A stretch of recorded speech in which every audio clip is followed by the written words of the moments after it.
الحمد لله نحمده ونستعينه ونستغفره ونؤمن به ونتوكل عليه ونعوذ بالله من شرور أنفسنا ومن سيئات أعمالنا من يهده الله فلا مضل له ومن يضلله فلا هادي له ونشهد أن لا إله إلا الله وحده لا شريك له ونشهد أن سيدنا وسندنا ونبينا ومولانا محمدا عبده ورسوله أما بعد فأعوذ بالله من الشيطان الرجيم بسم الله الرحمن الرحيم وما هذه الحياة الدنيا إلا متاع الغرور صدق الله العظيم۔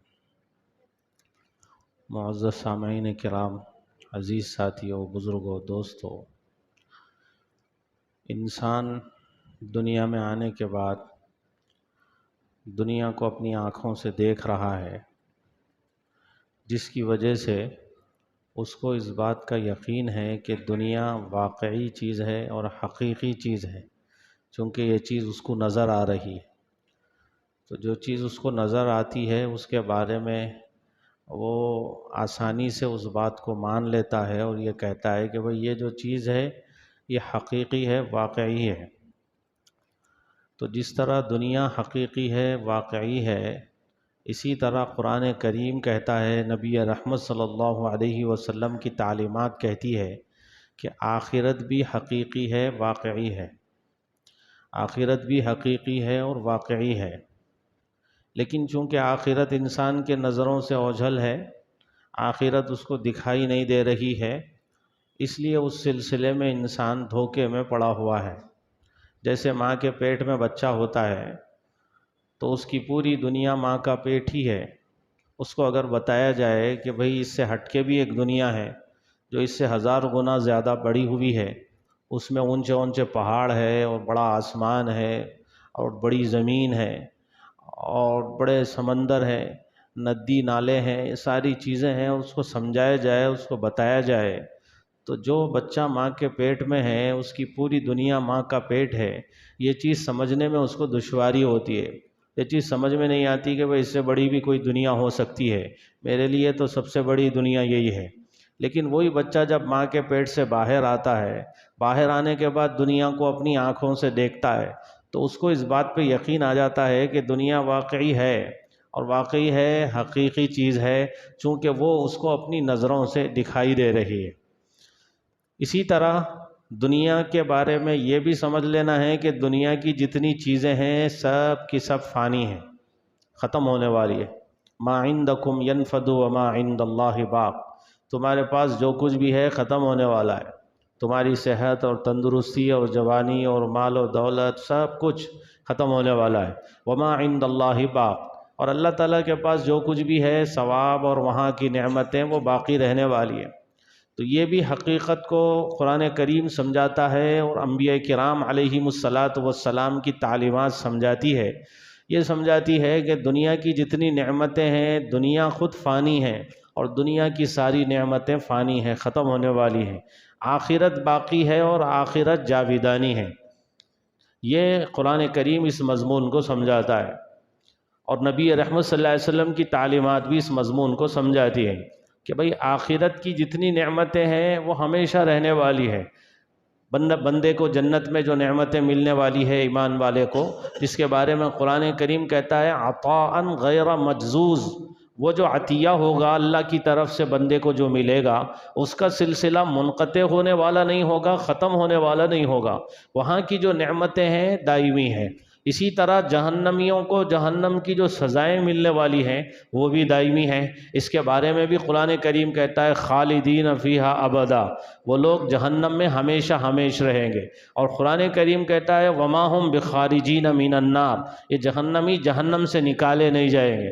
اور قرآن کریم کہتا ہے لا یقضی علیہم فیموتوا ولا یخفف عنہم من عذابہا، کہ نہ تو ان کے اوپر موت کا فیصلہ کیا جائے گا کہ وہ مر جائیں اور مر کر آرام حاصل کر لیں، اور نہ ہی ان پر سے عذاب ہلکا کیا جائے گا۔ تو یہ قرآن کریم اس مضمون کو بیان کرتا ہے کہ جنتیوں کو جو نعمتیں ملنے والی ہیں وہ کبھی ختم ہونے والی نہیں ہے، کبھی ختم ہونے والی نہیں، اور جہنمیوں کو جو سزائیں ملنے والی ہیں وہ بھی کبھی ختم ہونے والی نہیں۔ ان کو جو زندگی ملنے والی ہے دائمی زندگی ملنے والی ہے، ہمیشہ کی زندگی ملنے والی ہے، ہمیشہ کی صحت و تندرستی ملنے والی ہے، اور ہمیشہ کی جوانی اور طاقت ملنے والی ہے جو کبھی ختم ہونے والی نہیں۔ اور جہنمیوں کی زندگی جو ہے وہ بھی ہمیشہ کی ہے، ان کو جو سزائیں ملنے والی ہے دوزخیوں کو، کافروں کو، اور وہ ہمیشہ کی سزائیں ہیں، وہ سزائیں بھی کبھی ان سے ہلکی نہیں کی جائیں گی اور ان سے کبھی ختم ہونے والی نہیں ہیں۔ تو یہ قرآن کریم مضمون کو سمجھاتا ہے۔ یہ بات سمجھ لینے کے بعد کہ دنیا فانی ہے، دنیا ختم ہونے والی ہے، دنیا کی ہر چیز ختم ہونے والی ہے، آخرت باقی ہے، باقی رہنے والی ہے، وہاں کی جتنی نعمتیں ہیں ساری کی ساری ہمیشہ باقی رہنے والی ہے، یہ چیز سمجھ لینے کے بعد، یہ حقیقت سمجھ میں آ جانے کے بعد جو سمجھدار بندہ ہوتا ہے وہ دنیا میں رہتے ہوئے آخرت کی تیاری کرتا ہے۔ یہ بندہ سمجھدار۔ ہم سمجھدار کسے سمجھتے ہیں؟ سمجھدار اسے سمجھتے ہیں جو روپیہ پیسہ کمانے والا ہو۔ سمجھدار اور عقل مند اور ہوشیار اسے سمجھتے ہیں جس کے پاس ذاتی مکان ہو، اس کے پاس بنگلہ ہو، اس کے پاس گاڑی ہو، وہ اس کی اپنی زمینیں ہوں، اس کی اپنی جائیدادیں ہوں۔ ہم سمجھتے ہیں وہ ہوشیار ہے، وہ سمجھدار ہے، وہ عقل مند ہے۔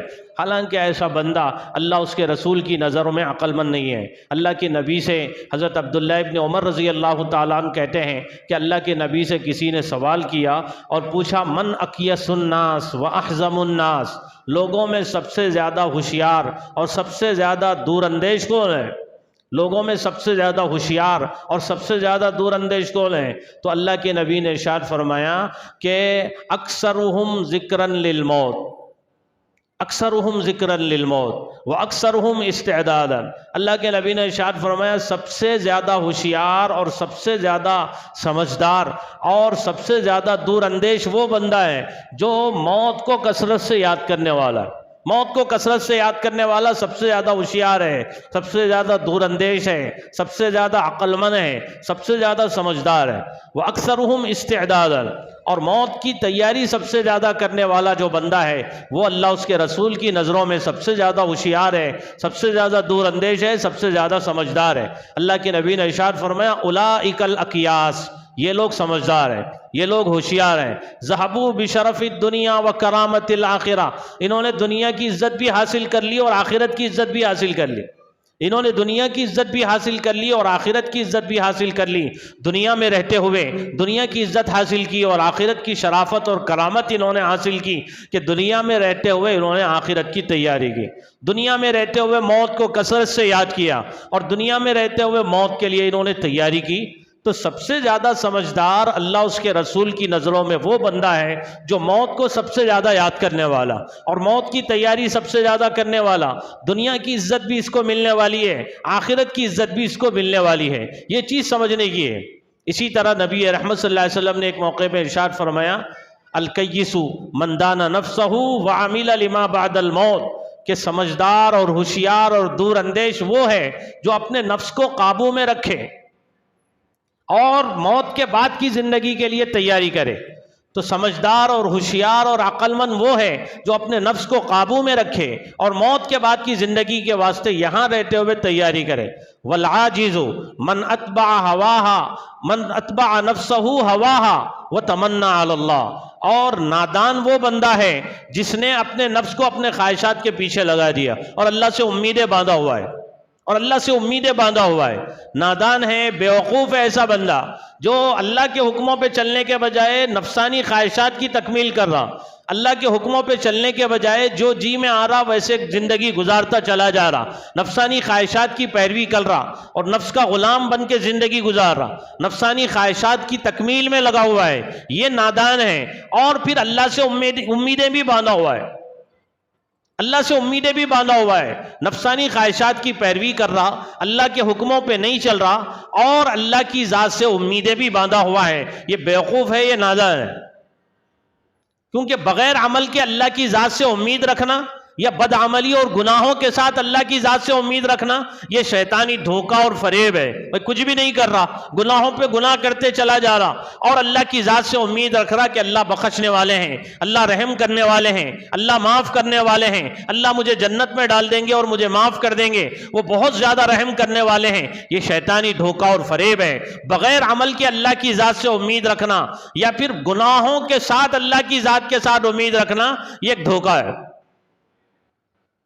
حالانکہ ایمان والوں کی شان تو یہ ہے, حضرت عائشہ رضی اللہ تعالی عنہا نے ایک موقع پر نبی رحمت صلی اللہ علیہ وسلم سے ایک آیت کے بارے میں پوچھا اور سوال کیا, اور ارشاد فرمایا کہ اللہ کے نبی قرآن کریم جو کہتا ہے والذین یؤتون ما آتوا وقلوبهم وجلۃ, یہ آیت کس کے بارے میں ہے؟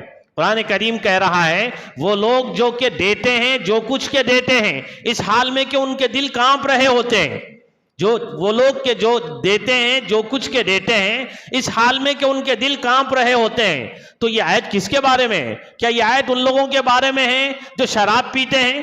یہ آیت ان لوگوں کے بارے میں ہے جو چوری کرتے ہیں؟ اللہ کے نبی نے ارشاد فرمایا اے صدیق کی بیٹی ایسی بات نہیں ہے, اے صدیق کی بیٹی ایسی بات نہیں ہے. یہ آیت ان لوگوں کے بارے میں ہے جو نماز پڑھتے ہیں, روزہ رکھتے ہیں, صدقہ خیرات کرتے ہیں, اور پھر بھی اللہ سے ڈرتے ہیں کہ یہ اعمال ہمارے قبول بھی ہوئے یا نہیں ہوئے. یہ ایمان والوں کی شان, یہ اللہ والوں کی شان ہے. نماز بھی پڑھتے ہیں, روزہ بھی رکھتے ہیں, زکوٰۃ بھی دیتے ہیں, صدقہ خیرات بھی کرتے ہیں, سب کچھ کر کے اللہ کی ذات سے ڈرتے رہتے ہیں کہ یہ اعمال ہمارے قبول بھی ہوئے یا نہیں ہوئے. یہ اللہ والوں کی شان ہوتی ہے. ایسا نہیں کہ گناہوں پہ گناہ ہم کرتے چلے جائیں, نافرمانی والی زندگی ہم گزارتے چلے جائیں, گناہوں کو چھوڑنے کا ہم ارادہ بھی نہ کریں, اللہ کی نافرمانیوں کو چھوڑنے کا ارادہ بھی نہ کریں, غفلت والی زندگی گزاریں, لاپرواہی والی زندگی گزاریں اور اللہ کی ذات سے امید باندھیں. تو اللہ کے نبی یہ کہہ رہے ہیں کہ یہ بندہ بیوقوف ہے, یہ بندہ نادان ہے, کچھ بھی نہیں کر کے اللہ کی ذات سے امیدیں وابستہ کیے ہوئے ہیں. یہ نادان ہے, بیوقوف ہے. اس کو سمجھنا چاہیے اچھی طریقے سے. قرآن کریم نے اس مضمون کو بیان فرمایا ہے کہ دنیا فانی ہے, دنیا ختم ہونے والی ہے. وما هذه الحیات الدنیا الا لہو ولعب, دنیاوی زندگی کیا ہے؟ کھیل تماشا ہے. وما هذه الحیات الدنیا الا متاع الغرور, دنیاوی زندگی دھوکے کا سامان ہے. قرآن کریم نے اس مضمون کو بیان فرمایا بل تؤثرون الحیات الدنیا والآخرۃ خیر وابقی. قرآن کریم کہتا ہے کہ یہ لوگ دنیا کو آخرت پہ ترجیح دے رہے ہیں, حالانکہ آخرت دنیا سے کئی گنا زیادہ بہتر ہے اور باقی رہنے والی ہے, پھر بھی یہ لوگ دنیا کو آخرت پہ ترجیح دے رہے ہیں. یہ مضمون اللہ رب العزت نے پہلے صحیفوں میں بھی بیان فرمایا ہے, یعنی حضرت ابراہیم اور حضرت موسیٰ علیہ السلام کے صحیفوں میں یہ مضمون بیان کیا گیا ہے. ان ھذا لفی الصحف الاولی صحف ابراہیم و موسیٰ, حضرت ابراہیم اور حضرت موسیٰ علیہ السلام کے صحیفوں میں اللہ رب العزت نے مضمون بیان فرمایا ہے بھئی دنیا ختم ہونے والی ہے, آخرت باقی رہنے والی ہے. اللہ کے نبی نے ارشاد فرمایا آثروا ما یبقى علی ما یفنا, جو چیز باقی رہنے والی ہے اس کو ترجیح دو فنا ہونے والی چیز پر, یعنی آخرت کو ترجیح دو دنیا پر. یہ اللہ کے نبی نے ارشاد فرمایا. ہم میں سے کتنے لوگ ایسے ہیں دنیا تو دکھائی دے رہی ہے, دنیا کا نفع تو دکھائی دے رہا ہے, دنیا چونکہ نظروں کے سامنے ہے, دنیا چونکہ ہماری آنکھوں کے سامنے ہے, اس کو تو مانتے ہیں, اس کے لیے تو فکریں کرتے ہیں, اس کے لیے تو کوششیں کرتے ہیں, اس کے لیے تو دوڑ دھوپ کرتے ہیں, اس کے لیے ساری محنت کرتے ہیں, لیکن چونکہ آخرت نظروں سے اوجھل ہے, آخرت دکھائی نہیں دے رہی ہے, اس وجہ سے چونکہ قرآن نے بیان فرمایا, چونکہ اللہ کے نبی نے بیان فرمایا, ہم نے اپنی آنکھوں سے دیکھا نہیں, اس وجہ سے آخرت کی تیاری کے سلسلے میں سستی کرتے ہیں, لاپرواہی کرتے ہیں اور غفلت برتتے ہیں اس سلسلے میں. حالانکہ اللہ کے نبی یہ کہہ رہے ہیں کہ بھائی تم ترجیح دو باقی رہنے والی چیز کو فنا ہونے والی چیز پر, آخرت کو دنیا پہ ترجیح دو, آخرت کے لیے کرو جو کچھ بھی کرو, اور یہاں رہتے ہوئے آخرت کی تیاری کرو. یہ نبی رحمت صلی اللہ علیہ وسلم کا ارشاد ہے. ہم میں سے کتنے ایسے ہیں جو اس کے لیے تیار ہیں؟ موت کا فرشتہ اگر ہم میں سے کسی کے پاس آ جائے تو میرے دوستو میں اپنے گریبان میں منہ ڈال کے سوچوں, آپ اپنے بارے میں سوچیں کہ موت کا فرشتہ آ جائے کہ بھئی تمہارے چلنے کا وقت آ گیا ہے, تم چلو, اللہ رب العزت تم کو بلا رہے ہیں, تو کیا ہم میں سے کوئی ایسا ہے جس نے مکمل تیاری کی ہوئی ہے, کسی قسم کا کوئی ٹینشن نہیں ہے, کسی قسم کا کوئی غم نہیں ہے, سارے کام اس نے کیے ہوئے ہیں اور چلنے کے لیے فوری تیار ہے, اور یہ کہہ رہا ہے کہ بھئی میں تو اپنے رب سے ملنے کے لیے مشتاق ہوں, بے چین ہوں, بے قرار ہوں, چلو میرے پروردگار سے ملانے کے لیے مجھے لے کے چلو. ہم میں سے کتنے ایسے ہیں جو ایسی تیاری کیے ہوئے ہیں؟ اگر اس سلسلے میں غفلت ہے تو اس غفلت کو دور کرنے کی ضرورت ہے اور دنیا کی حقیقت کو سمجھنا ہے اور نبی رحمت صلی اللہ علیہ وسلم کے ارشادات کو پڑھنا ہے. اللہ کے نبی نے فرمایا، مثال دے کے سمجھایا، بھئی دنیا کی مثال آخرت کے مقابلے میں ایسی ہے جیسے کہ تم میں کوئی بندہ سمندر میں اپنی انگلی ڈالے، سمندر میں انگلی ڈال کے نکالے اور پھر دیکھے کہ اس کو جو پانی لگا ہوا ہے اس پانی کو سمندر سے جو نسبت ہے وہ نسبت بھی دنیا کو آخرت کے مقابلے میں رہی ہے. وہ نسبت بھی، وہ تھوڑے سے پانی کو سمندر کے مقابلے میں جو نسبت حاصل ہے وہ نسبت بھی دنیا کو آخرت کے مقابلے میں نہیں ہے. دنیا اور دنیا کی ہر چیز ختم ہونے والی ہے، آخرت اور آخرت کی ہر چیز باقی رہنے والی ہے. ختم ہونے والی چیز کا کیا تقابل کریں گے باقی رہنے والی چیز سے؟ یہ اللہ کے نبی نے کیسی مثال لے کے سمجھائی.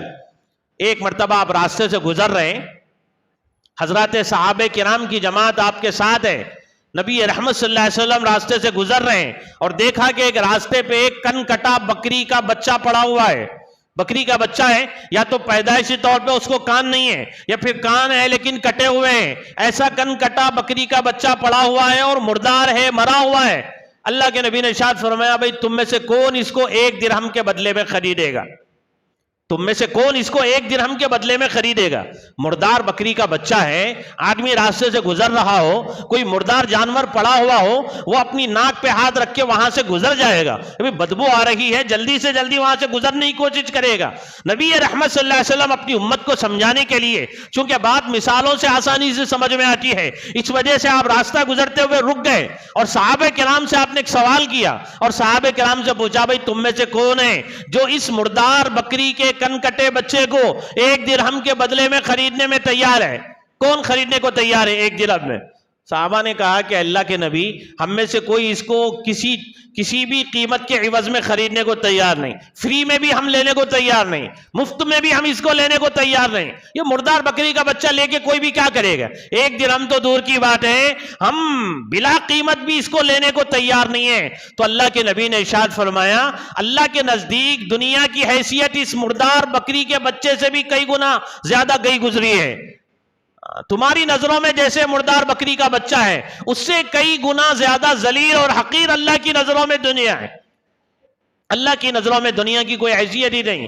اللہ کے نبی نے ارشاد فرمایا، لو کانت الدنیا تعدل عند اللہ جناح بعوضۃ ما سقى کافرا منها شربۃ ماء.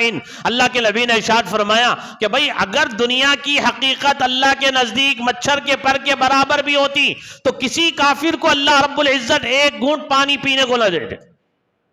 کسی کافر کو اللہ رب العزت 1 گھونٹ پانی پینے کو نہ دیتے. مچھر کے پر کے برابر بھی اللہ کے نزدیک دنیا کی کوئی حیثیت نہیں، کوئی وقعت نہیں اور کوئی اہمیت نہیں. یہ اللہ کے نبی نے صاف یہ بات بیان فرما دی. حضرت سیدنا عمر ابن خطاب رضی اللہ تعالیٰ عنہ نبی صلی اللہ علیہ وسلم کی خدمت میں آئے. آپ علیہ السلام آرام کر رہے ہیں. اور کس پہ آرام کر رہے ہیں؟ کسی گدے پہ، کسی پلنگ پہ، کسی تخت پہ نہیں. اللہ کے نبی جو آرام فرما رہے، ایک چٹائی کے اوپر آرام فرما رہے ہیں اور چٹائی کے نشانات آپ کے جسم اطہر پہ پڑے ہوئے ہیں. حضرت عمر رضی اللہ تعالیٰ عنہ دیکھتے ہیں چٹائی پہ لیٹنے کی وجہ سے آپ کے جسم اطہر پہ چٹائی کے نشانات پڑے ہوئے ہیں. اور آپ نے دیکھا حضرت عمر نے آپ کے سرانے پہ ایک تکیہ رکھا ہوا ہے. اس تکیے میں کیا ہے؟ کوئی روئی کا تکیہ نہیں ہے، اس تکیے میں کھجور کی چھال بھری ہوئی ہے. اور دیکھا تو 1 مٹھی جو وہاں پہ کونے میں پڑی ہوئی ہے. یہ کل آپ کی کائنات ہے، پوری دنیا یہ گویا کہ آپ کی ہے، پورا آپ کے دنیا کا ساز و سامان ہے. ایک چٹائی پہ لیٹے ہوئے ہیں اور تکیے میں جو کھجور کی چھال بھری ہوئی ہے اور 1 مٹھی جو وہاں پہ پڑی ہوئی ہے. حضرت عمر رضی اللہ تعالیٰ عنہ نبی رحمت صلی اللہ علیہ وسلم کے عاشق، آپ سے محبت کرنے والے اور آپ کو چاہنے والے، جب یہ منظر انہوں نے دیکھا تو ان کی آنکھوں سے آنسو بہنے لگے، رونے لگے. نبی رحمت صلی اللہ علیہ وسلم نے پوچھا کہ عمر کیا ہو گیا، کیوں رو رہے ہو؟ تو حضرت عمر رضی اللہ تعالیٰ عنہ نے ارشاد فرمایا، اللہ کے نبی کیوں نہ رو، یہ جو روم اور فارس ہیں بے دین لوگ ہیں اور اللہ رب العزت نے ان پر دنیا کی اتنی وسعت کی ہے، اور یہ قیصر و کسریٰ اللہ کے دشمن باغوں اور نہروں میں رہیں اور ہمارا نبی جو اللہ کا نبی ہے، سچا نبی ہے، ان کے اوپر تو دنیا کی یہ وسعت ہے، اور ہمارے نبی کی کل کائنات یہ ہے، پوری دنیا یہ ہے، لیٹنے کے لیے چٹائی ہے، اور جس میں اتھر پہ چٹائی کے نشانات پڑے ہوئے ہیں، ایک مٹھی جو کونے میں پڑی ہوئی ہے، اور جو تکیہ ہے سرانے رکھنے کے لیے اس میں کھجور کی چھال بھری ہوئی ہے۔ میں کیوں نہ رو کہ اللہ کے دشمن ہیں، ان لوگوں کے اوپر دنیا کی ایسی وسعت ہے، اور یہ باغوں نہروں میں رہنے والے، محلات میں رہنے والے، آپ اللہ کے نبی ہیں، چہیتے ہیں، محبوب ہیں، خاتم الانبیاء ہیں، اس کے باوجود آپ کی یہ زندگی ہے، دیکھ کے مجھے رونا آ گیا۔ آپ دعا فرمائیں کہ اللہ تعالیٰ آپ کی امت پہ بھی وسعت فرمائے، دعا فرمائیں کہ اللہ تعالیٰ آپ کی امت پہ بھی وسعت فرمائے۔ آپ ٹیک لگا کے بیٹھے ہوئے تھے، آپ فوری اڑ گئے اور کہنے لگے اے عمر کیا تم اب بھی شک میں پڑے ہوئے ہو؟ آپ نے ارشاد فرمایا اے عمر کیا تم اب بھی شک میں پڑے ہوئے ہو؟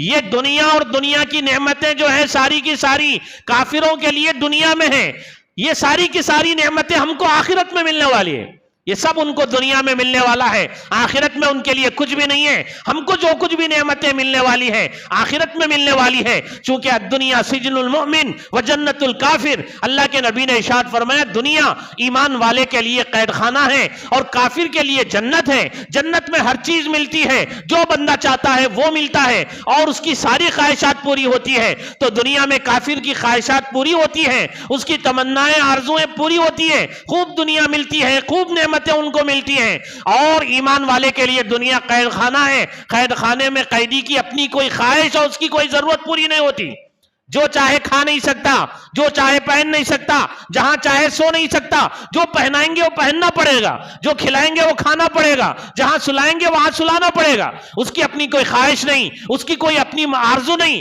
اس کی اپنی کوئی تمنا نہیں۔ قیدی کی حالت قید خانے میں ایسی ہوتی ہے۔